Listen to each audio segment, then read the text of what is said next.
Why narcissists hide this one thing? They know that if you find out, it will destroy them.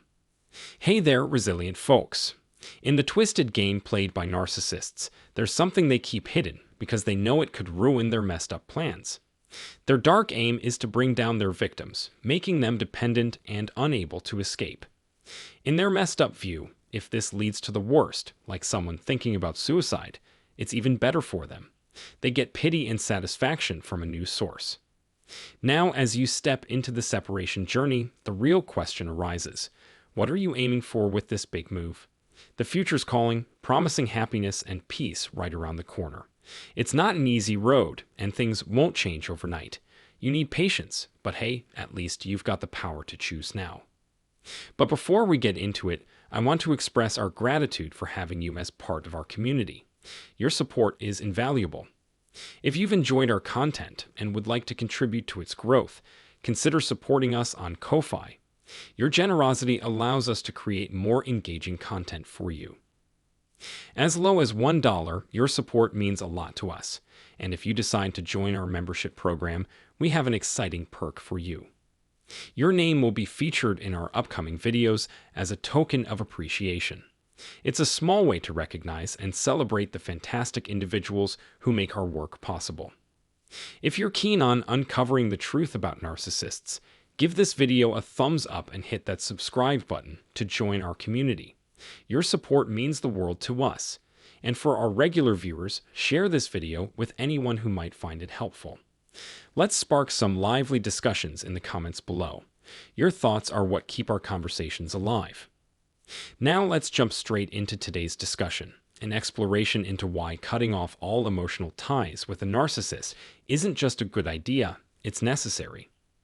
Ready for this empowering cinematic journey? Let's dive in. Even when narcissists are not around, they have a way of keeping us tied to the past, highlighting the seriousness of the situation. Trying to cut off communication with a narcissist doesn't guarantee freedom. They're really good at convincing you to come back into their grip, no matter how hard you or they try. The truth is, they'll always be a narcissist. In their messed up world, the remains of a breakup won't mean real separation. Instead, they might still think you belong to them.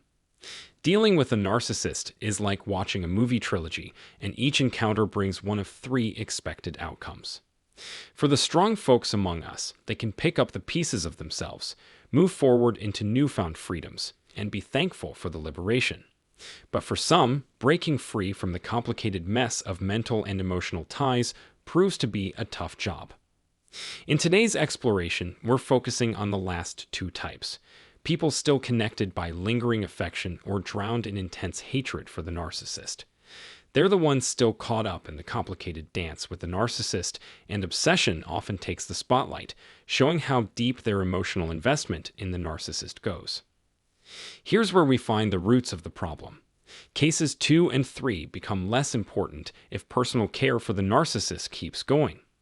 Let's dive into the first aspect, affection. Even with all their flaws, narcissists can still attract romantic interest, pulling in those who hope for their comeback.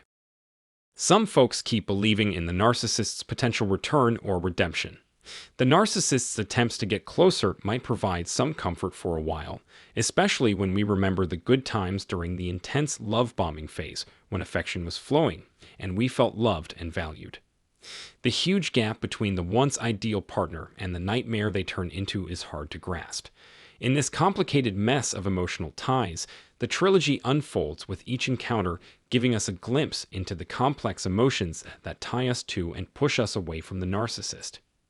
I want to stress how important it is to change how you see the narcissist, and this transformation starts with acceptance. Recognizing that the narcissist is not the person they claim to be is a crucial step. The first move in breaking free from harmful bonds. Knowing there's a problem is the first step in cutting a harmful connection. Holding on to feelings for a narcissist, even when you know they're causing harm, is a connection that needs to be cut. A useful tool in going through this journey is keeping a journal where you write down all the bad things the narcissist has done or said to you and how it affected you emotionally.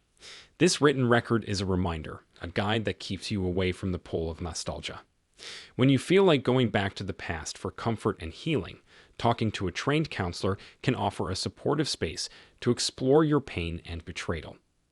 Amid all the emotional chaos, it's super important to take care of yourself.